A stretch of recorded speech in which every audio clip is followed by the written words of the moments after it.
GDP measured in nominal terms is a gross distortion, and then CPI is a gross distortion.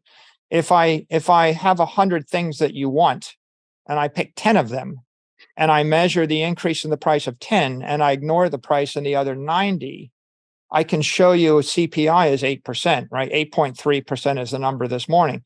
But the actual inflation rate is higher, but it's inflation on something, like it's inflation on something you want, but I'm not going to choose to measure. For example, the 30-year bond is traded up to 350 basis points, and it was 180, right? Mortgages have doubled. So mortgages have doubled, housing prices are up 35. And that means in theory, the cost for you to actually buy a home is going to be 50, 60% higher year over year.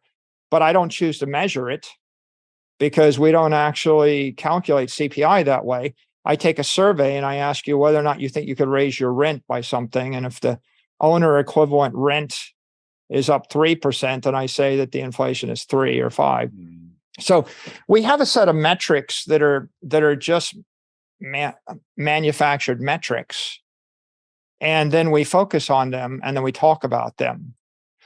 But ultimately, what you have is an economy that's distorted. There are some things we produce more of, and there are some things we produce less of. And we have flexibility with what we choose to measure. The monetary intervention is the government basically, if I put everybody under home arrest for a year, it's going to be a problem for the economy, right? I mean, if I shut down, they did it in New Zealand, they did it in Australia, they did it in Canada, they kind of did it in certain states in the US. If I do that, that cripples the economy.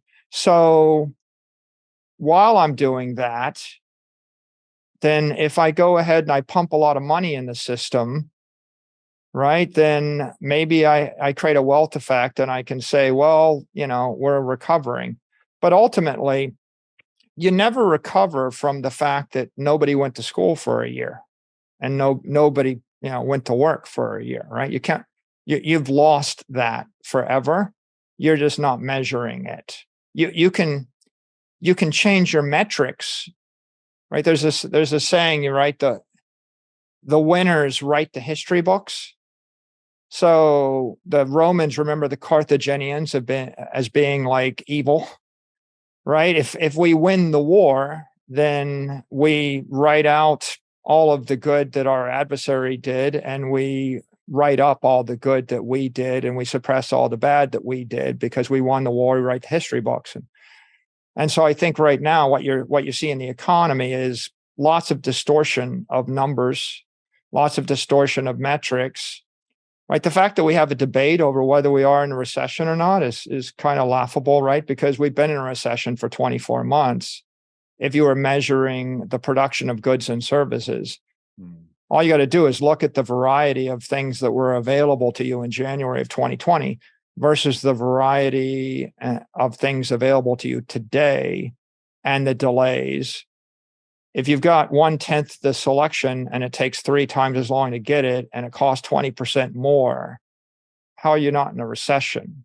Yeah, this is what really is, I find unnerving as I go down the road of trying to figure all this out, trying to figure out where the opportunities are, is I'm looking at what feels like, and again, I want to give that it's being done with good intention, but you have a changing definition of what a recession is to match a thing that seems designed very explicitly to keep people calm. And it seems the same thing with the Fed, right? The reason that they said, we're not even thinking about taking up rates, they just want to keep everybody calm. So we're told things not necessarily because they will be the most effective long-term, or at least that the outcome is that they don't end up being effective, but they're looking at the short-term impact of, I want to make sure that people stay calm. And I'll admit, if they were like, oh my God, the world is burning and everything is bad, like then people are going to act like it's 10 times worse. And so that's why I feel like if I start putting the pieces together, there's really 3 pieces that I think give us the situation that we're in. As you have said, people just don't understand money. And so you said half of the problems that we face as a civilization have to do with the fact that we do not understand money. That was pretty interesting. And then you've got this top-down control, so centralized decision-making, which is destined to fail historically, just looking at it, it does not work. And then the third thing is human emotion. And so you put these things together in a cocktail and you get the moment that we're living through. So you've got people freaking out, you've got other people know that you're going to freak out. So trying to control everything, trying to say, hey, I can make better decisions than you. I'm going to tell you sort of white little lies to get you where I need you. I mean, I think back to the mask statement, right? In the beginning, it's like, they don't work. Actually, you need to wear them all the time. They didn't work when they wanted to save them for hospital employees. And suddenly they started working when there was enough for all of us to wear them. And so it's like, I get it. Again, good intentions, but without sort of a pathological fear of doing this top-down control, you get this issue. And then compound the fact, even if people wanted to think through the process for themselves, they don't understand it. And so I feel like I'm just barely beginning to understand how money actually works. And I think now we should get into Bitcoin as a thing that exemplifies some very powerful principles that will begin to help people understand. So the first thing that I'm going to say, and I say this knowing that you will correct me if I'm incorrect, but here is my understanding of what makes Bitcoin so interesting. That money is basically your financial energy put into a form that can be carried across space and time. Some forms allow you to carry across space and time easily, some not so much. But getting people just to understand that I go do a thing, that is my physical energy, my physical labor, my time, my actual like turning oxygen and food into ATP. And I'm actually able to put that into a medium, right? It could be gold, it could be fiat currency, or it could be Bitcoin. But just getting people to understand, holy shit, like there's actually a way for me to do a thing, receive a thing that allows me to carry that energy across time. And if you'll bear with me, it's like fat. So I can eat a bunch of food and I can store it on my body as fat. But if I'm really smart, I will eat a bunch, store it on my body as fat, and I will give a bunch away because I'm too full, I can't keep eating. I will give a bunch away and essentially store fat on their bodies. So the next time, if I don't get food, they do get food. So the idea of being able to transfer useful things across time and space in unique ways is really important. So Bitcoin comes along as certainly the newest entrant and maybe the best entrant of things that allow you to sock away your time and energy into that and carry it across time and space. Have I understood that correctly? I think that's well said. I mean, fundamentally, money is an energy system to transfer energy over time and space, right? That's the right way to think of it. Fat is an organic battery. It's your way to transfer organic energy. If you put 20 or 30 pounds of fat on your body, you can live for 90 days, right? And if you don't eat, you die. So fat was developed over the course of millions of, 70 million mammalian years. And it's a pretty wonderful invention when you think about it. It's the reason that we didn't go extinct, or the reason you're not dead. I've built my career on staying ruthlessly organized. That's why I'm excited about today's sponsor, ClickUp. Staying organized is the only way I've been able to achieve my business and personal goals. Without a system, tasks slip through the cracks, opportunities are missed, and progress grinds to a halt. ClickUp is the ultimate productivity tool designed to keep you on track and moving forward. It's one app that replaces all your other productivity and reminder apps, and ClickUp is completely free to use. Massive success does not happen overnight. It's built day by day, task by task. Each small win compounds, and that's how you create real change. Take control of your productivity today. Click the link and head to tryclickup.co/impact to sign up for free. Again, that's tryclickup.co/impact. The challenge with money is the fiat currencies that are used commonly as money, they're all broken. They all have a big hole in them.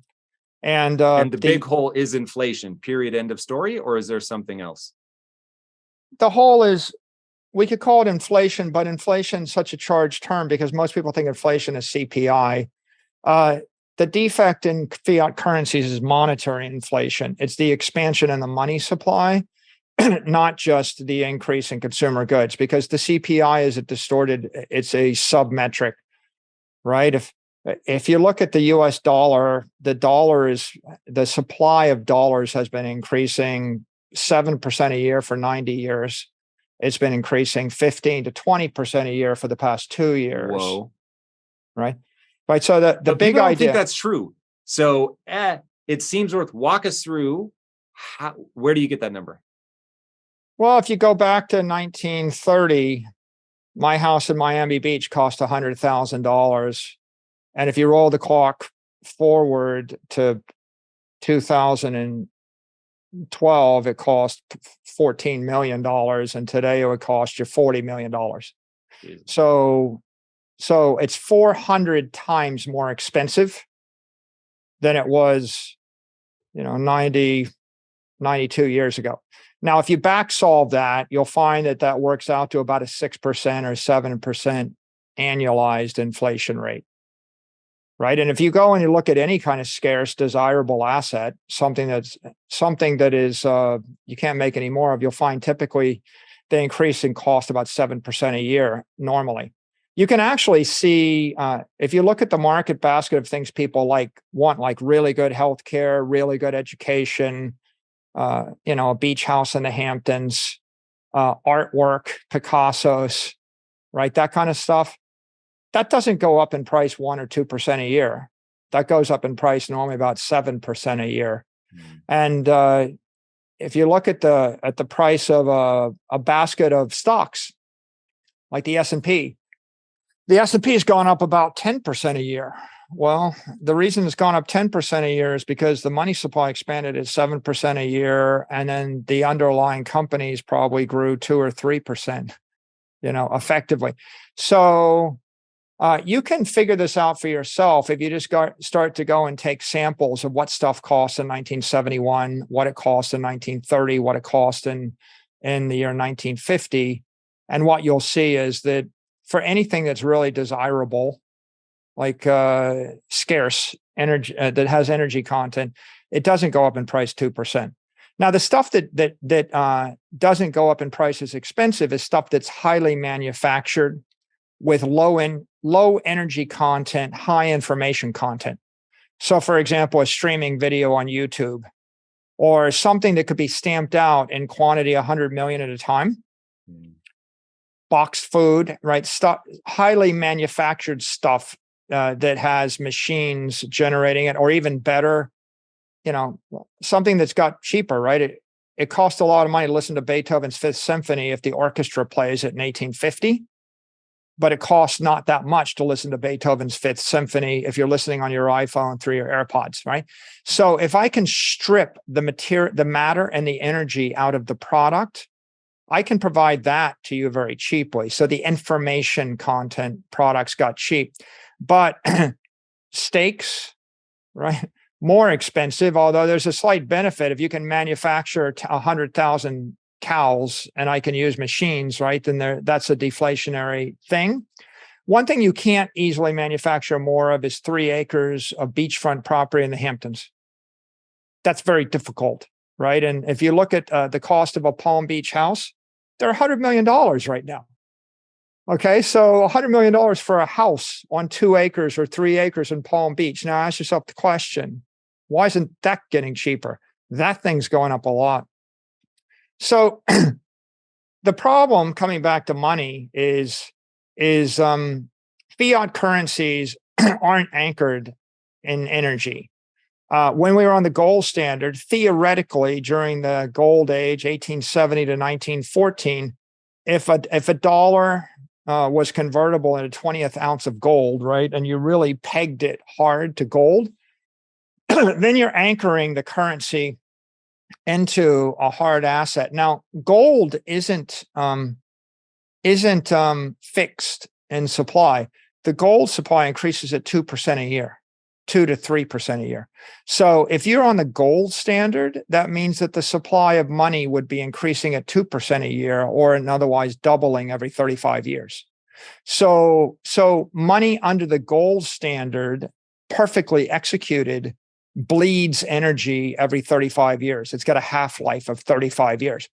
But that creates stable prices, Tom, because the economy grows at 2 to 3% a year. So if the economy grows 3% a year, if the money loses 3% of its value a year, then everything kind of stays stable, right? The demand increases, the supply increases, right? That's a good situation. In that case, you can save your money, and 30 years from now, your money will be worth as much as it is today. Now, if it turns out that you're saving your money and the supply of money is increasing at 7% a year, then the money is cut in half every 10 years, right? And so that means in 30 years, the amount of money you have will be cut in half once, twice, 3 times. So you would have 12.5% of your wealth in 30 years saving money under the fiat standard, under a 7% regime. Now, 7% was about the rate that the US was inflating the dollar supply. But in the developing world, in weaker countries, you would see them inflate the money supply about double that, 14%. So the half-life of their money is 5 years. The half-life of the dollar is 10 years. Most people don't even notice 10 years as half-life, except that anecdotally, if you asked anybody in the past 20 years, are you going to save your life savings in a checking account that earns 1 or 2% interest in dollars? They would tell you no. I know intuitively the cost of a college education is going to go up. The cost of a house is going to go up. I can't just save in dollars that generate 0% interest. So under the fiat standard, the money supply is expanding from 7 to 14% a year, depending on where you are, until we got to COVID. And in COVID, everything doubled. And so you started seeing a much more rapid collapse in the value of fiat currency. The US dollar expanded the money supply 15 to 20% a year. And so in the US, we expanded the money supply maybe 40%. And so US single family homes went up in price 40%. Oh, God. I think about the correlation. The price of a house is 40% higher than it was 24 months ago. The amount of money in dollars is 40% higher than 24 months ago. The number of houses are about the same. The number of people who want them about the same. Makes sense. Now, if you go to other countries, if you look at currencies outside the US in the past 12 months, right? The Chinese currency has weakened 7%, Australian's down 8%, the euro is down 15%, the won's down 15%, the pound's down 17%, South African rand's down 18%, Polish zlotys down 18%, and Japanese yen's down 24% in dollar terms. What's happening? They're printing more money, right? It's even a bigger issue for them. The Japanese have pegged the 10-year interest rate at 25 basis points. And the US 10-year interest rate, right, is more than 10x that. The Japanese central bank is printing infinite yen in order to buy every bond and keep the price of bonds much, much higher than they would otherwise be. So they're holding up the price of bonds by pumping yen in the economy. And the reason, as they do that, the yen crashes against the dollar. But of course, it's even crashing faster against scarce desirable assets. If you price a barrel of oil in dollars, it just got 24% more expensive in Japan. Why would they do that? Because they want to prop up asset prices. They have institutions that are holding bond portfolios of yen, and they have institutions holding stock portfolios. And if they stop printing yen to hold up the asset prices, those portfolios of assets will crash. And if they crash, worse than the inflationary impact. Well, if those portfolios of assets crash, then the banks or the investors that hold them will be technically insolvent and go bankrupt. If I'm a bank and I have $10 billion of assets and $7 or $8 billion in loans outstanding, then I look solvent. But if those assets are in sovereign debt and the sovereign debt crashes by 2 or 3 billion, I'm technically insolvent. It creates a banking crisis or a financial crisis. So it gets like worse than this, right, Tom? That's the good news. Those are strong countries. Great. The bad news is like Sri Lanka, Argentina, Turkey. Now, are those the same thing, just played out on a longer timeline? Those are examples where the government's printing even more money. So, for example, the cost in Turkish lira up 120% over 12 months. So the Turkish lira is crashing more than 50% against the dollar. The Argentine peso is crashing.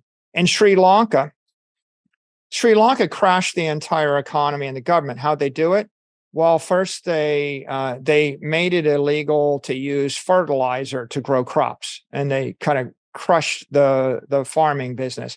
Then they printed too much money under a modern monetary theory that they could just print money, so they crashed their currency. Then they couldn't afford to buy fuel. They couldn't buy energy or gasoline. So then they actually regulated the use of gasoline by saying that private citizens couldn't actually buy gasoline. Then the people rioted and they toppled the government.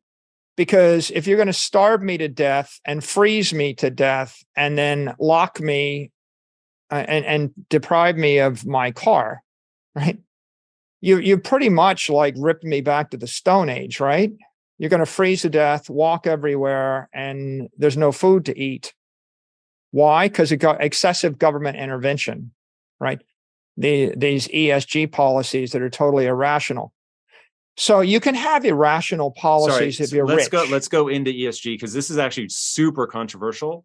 Yeah, but very interesting. So for somebody that doesn't know what an ESG policy is, what is ESG? It's when I decide that say nuclear power is bad, but solar power is good, but natural gas is bad, but wind power is good. When you start to decide and dictate how people will generate energy, right? Or when I decide you can't use fertilizer in order to grow food. Was that also a green decision? Yeah, because fertilizers have phosphates in them, and they decide the phosphates are bad for the water, and so they didn't want people to not use them. So as the government starts to implement policies about how you will or will not produce food, how you will or will not produce energy or heat, what happens is ultimately they drive up the price of food, right? If you don't use fertilizer, then your crop yields get cut in half. If your crop yields get cut in half, food price doubles. If you're not allowed to use gasoline and you have to use a electric powered car, the cost of the car doubles. Crop prices, your food price doubles again. Now it's 4x as much. If I double the money supply by printing a bunch of money to give to someone to pursue some aim that I agree with, now the price doubles again. So I've increased the price of everything by a factor of 8. How dangerous do you think this moment is for the US? It's pretty dangerous. We're the richest country in the world, though. So the U.S. Has the world's reserve currency. So if you think about the way the economy worked 24 months ago, the countries like countries like Russia and the like export $1 trillion worth of raw materials, like energy and metals and the like. And then countries like China export $1 trillion worth of products and services. And we pay for them by sending back $2 trillion worth of dollars. So what we do is we export $2 trillion worth of inflation, and they export $2 trillion worth of products and services and energy, because we run the banking system of the world, right? The banking network plus the US dollar is the world reserve currency. Really fast, I need to ask because I don't understand. So when we send them the $2 trillion, we are creating that money in order to make those purchases? Yeah. So we're not just taking money that we've already saved. Let's say there's $50 trillion circulating around the world, and we just print $2 trillion more. Now there's $52 trillion. We've inflated the currency supply by 4%. We've devalued everything by 4%, and we've traded $2 trillion worth of US dollars for $2 trillion worth of coal or oil or products or iPhones or labor or something. Right. And that's the way it works. Right. And the reason it works, though, what is the real export the US provides? Financial economic security. Like, for example, if you live in Mexico or you live in Argentina and you've got $1 million, are you going to save it in the peso? You're going to save it in the dollar, right? How are you going to save your money? If you export $100 billion of oil from the Middle East and we give you back $100 billion in dollars, what are you going to do with the $100 billion? You buy T-bills with it. So you buy sovereign debt that yields 2% interest. And so now if you hold $100 billion worth of sovereign debt, now if I double the money supply, it's worth half that much, right? So in essence, if I'm increasing the supply of dollars by 7% a year, and if you're holding $100 billion of my debt, then you're paying $7 billion a year to hold the debt. So I'm charging you $7 billion for the privilege of giving you a bank to put your $100 billion in. It's a negative interest rate, right? Negative real yield. If you do it 10 years in a row, I take $70 billion from you. Whoa. But the question is, what else are you going to do? You're going to put it in gold? If you have $1 billion, what are you going to put it in? Well, the Russians put it in gold. We just seized the gold. You're going to buy a yacht with it? We might take the yacht. You're going to buy land with it? Whose land? Land in another country? I already own all the land in my own country, right? So the U.S. primary export is inflation. That's what we do. And it's a good situation, right? We're running the banking system and we're printing more money. That our primary export is monetary, call it monetary technology in the form of the US dollar. It's the most desired instrument. And what we trade for it is we get energy or we get products or services in return for exporting the dollar. Right now we're on this cusp because we're exporting too many dollars. And that causes the collapse of other countries' currencies. And when their currencies collapse, their governments collapse.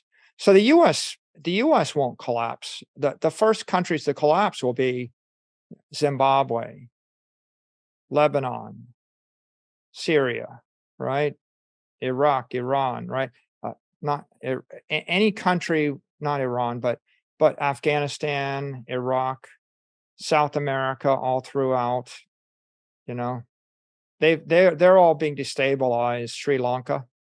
So what you have this rippling wave of destabilizations in the developing world.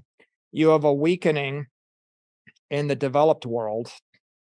As their currencies weaken, they're going to suffer from inflation. If we have inflation that's 8% in the US dollar, and if the Japanese yen weakens 24% against the US dollar in 1 year, and if the Japanese have to buy oil priced in dollars, what's their inflation rate going to be? Now, right now, the government, the official figures will tell you it's low, but you can do that as long as you define the metric. But there's only so long you can do it at the point where nobody can actually afford to buy gasoline or buy energy, and their cars don't run, and they can't heat their home. Right, then you can no longer persuade the public that there is no inflation problem. Then you have a problem, and now the question is how you're going to deal with it.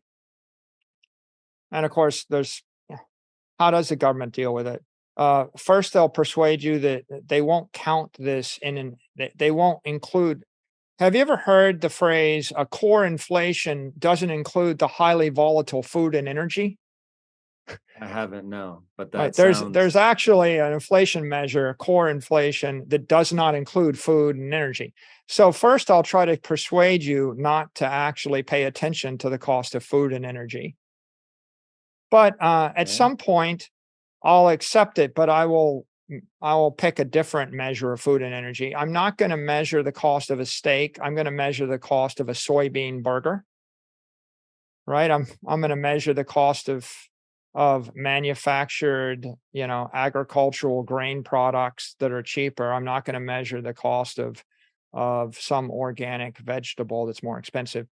So you'll see a distortion of that, and then at some point you see a normalization of behavior. Like there's the old World Economic Forum meme, you'll own nothing and you'll be happy. Hmm. It's like, well, I've decided that eating meat is bad for me. Like, so first you can't afford it. Now it's bad for you to eat it. So I'm not really upset that I can't afford it because it was bad anyway. Or, if you're a patriot, you're not going to actually cool your home below 80 degrees in the summer, and you're not going to heat your house. You remember during the energy crisis, you don't remember this, in the 70s, right? It was your patriotic duty to turn the thermostat down in the winter and turn the thermostat up in the summer.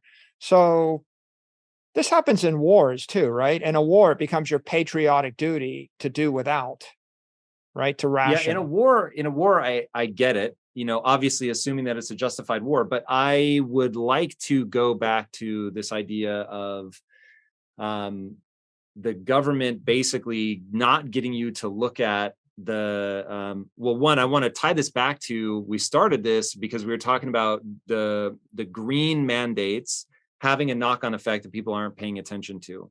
So you put these draconian rules in for energy production. The one that's always confused me, again, is like a total outsider, but not doing nuclear energy just seems crazy, so that we can get energy self-sufficient. That seems to tie into this idea of a globalized economy, which I think we're seeing the risks of that play out now, certainly with Russia and the Ukraine. I think that it could potentially play out just as disruptively with China.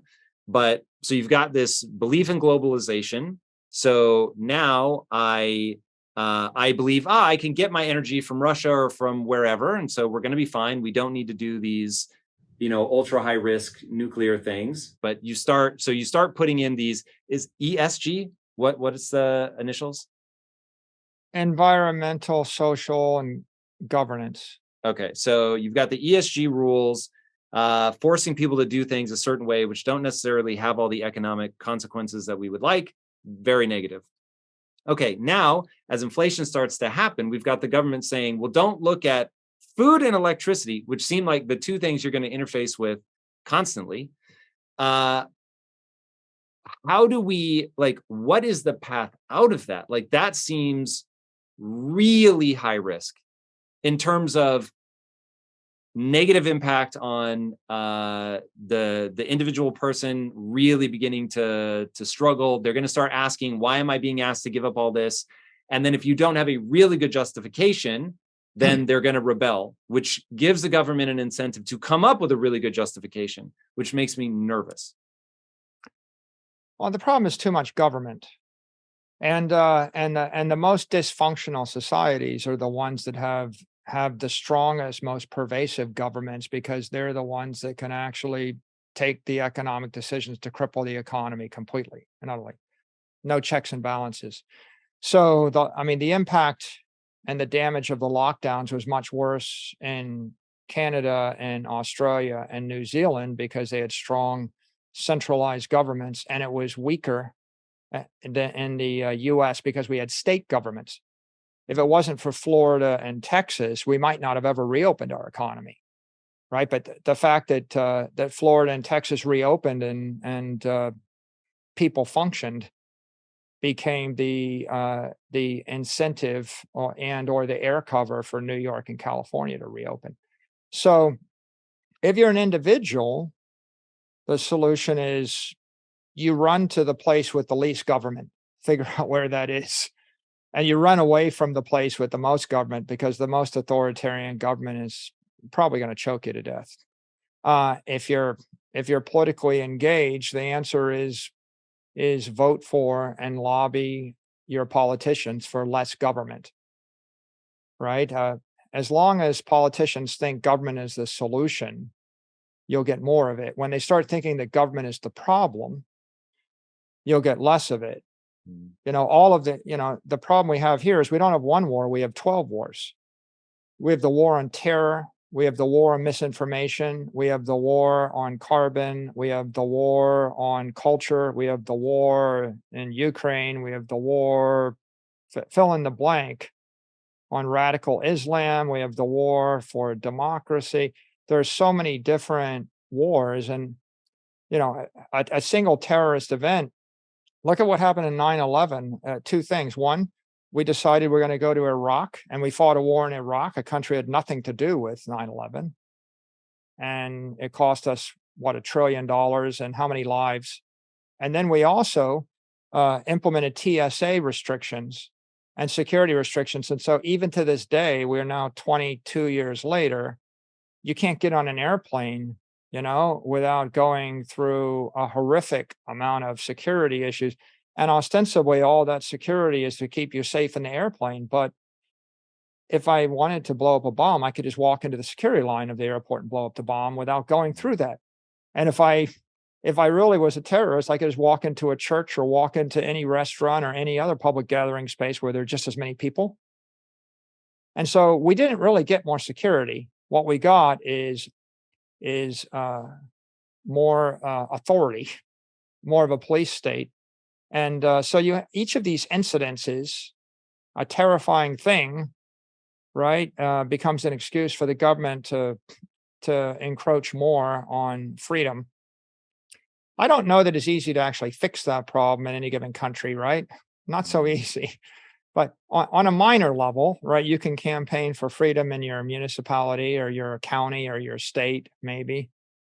You can it does have an impact. You can relocate yourself to a place that's more free from a place that's less free, right? I personally wouldn't live in a place where an official could, by edict, confine me to my home as long as they want, for any reason they want, without my approval, without a court order, without a law, right? If you look at American history, most of the constitutional fights where presidents wanted to declare war without an act of Congress, and Congress is supposed to actually vote on it. So if you live in a society where people can declare war on anything and everything without even a debate in the legislative branch, what good is it to elect people that are actually against that given policy if they don't even get a say in it? Right? Why do you think top-down control doesn't work? Why does top-down control not work? Because it's the decision of one individual versus the wisdom of the marketplace. The marketplace is trying to find, it's like the market, New York City as a set of 10 million people figures out how to run itself every day.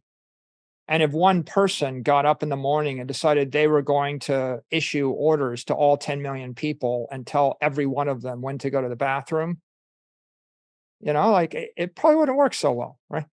It's impossible for a centralized entity to actually make decisions that are as rational as a decentralized marketplace. Humans, though, seem to, from a historical perspective, continually gravitate back towards the centralized top-down control. If you like that clip, check out the full powerful episode here, and I'll see you there. The impact and the damage of the lockdowns was much worse in Canada and Australia and New Zealand because they had strong centralized governments, and it was weaker in the US because we had state governments.